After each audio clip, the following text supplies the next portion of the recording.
What's up, buddy? Hey, bro. Still alive. You are still alive. This is a truthful title to this book. That's true. It's ridiculous, but it's true. And it's catchy. That's the whole point. Dude, I watched your show the other day, the television show. What is the television show? Mysterious Creatures? Yes. The new one? Yeah. And you were looking for some wolf thing? The red wolf. Yes. Yeah. But they didn't think it was a red wolf. They thought it was like some mystical howler. beast. An Ozark howler. Oh, my goodness. Which, wolves do howl. Yeah. No, that was an interesting story. If you look at the timeline from when this cryptid, this howler popped up, it's right when the red wolf was starting to plummet in its numbers.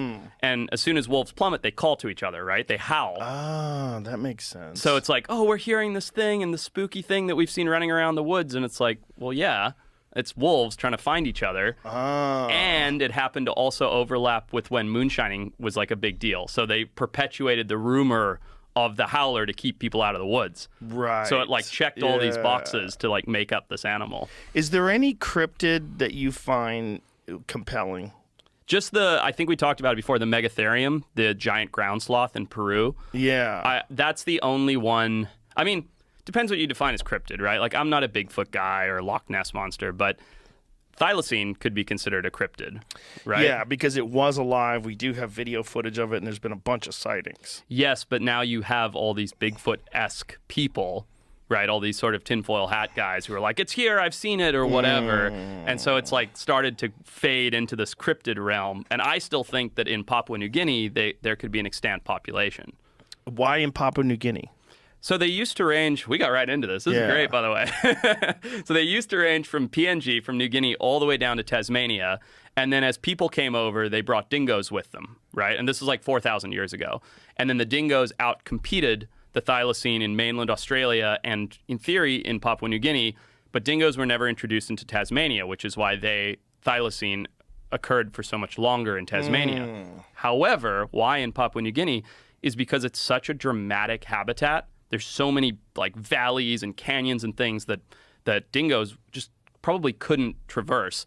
That would mean that there's isolated, unexplored areas that the thylacine, because it had evolved there, could still be thriving without the competition. And for people who don't know what a thylacine is, it's a Tasmanian tiger. Yeah. It's a marsupial, wolf, crazy jaw, stripes. Crazy jaw. Like really wild looking. 180 degrees. Yeah. Yeah. Cool looking animal. Like, look at that thing. So when you talk about, cryptids and blah, blah, blah, I still think that these animals could be out there. Didn't you go looking for one at one point in time? Twice.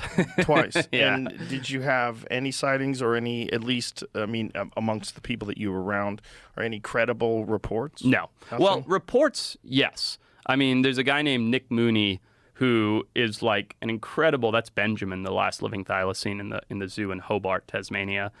A guy named Nick Mooney, who's like a state biologist, like renowned naturalist and biologist, who has no reason to make this up or anything, and he swears that he saw one in Tasmania about 25 years ago. And he's like, I know every animal in Tasmania. I am a biologist. I work with Fish and Game or fish, whatever their equivalent is. He's like, why would I make this up? He's like, I didn't even tell anybody for a year or two because I didn't want to be called a kook. Wow. And then he came out with it and sort of began this whole thing. But yeah, I mean, definitely some credible sightings. How would one even do a survey of those areas? If you're talking about like rainforests and tropical jungles and just dense wooded areas, how would one even find what's in there? And for the most part, unexplored, too, especially when it comes to PNG and Western Papua. Well, that's the thing. I think that's the barrier to entry, right? Anybody can go to Tasmania, drive down a highway, and be like, oh, I looked and I didn't find it, which is basically what I did.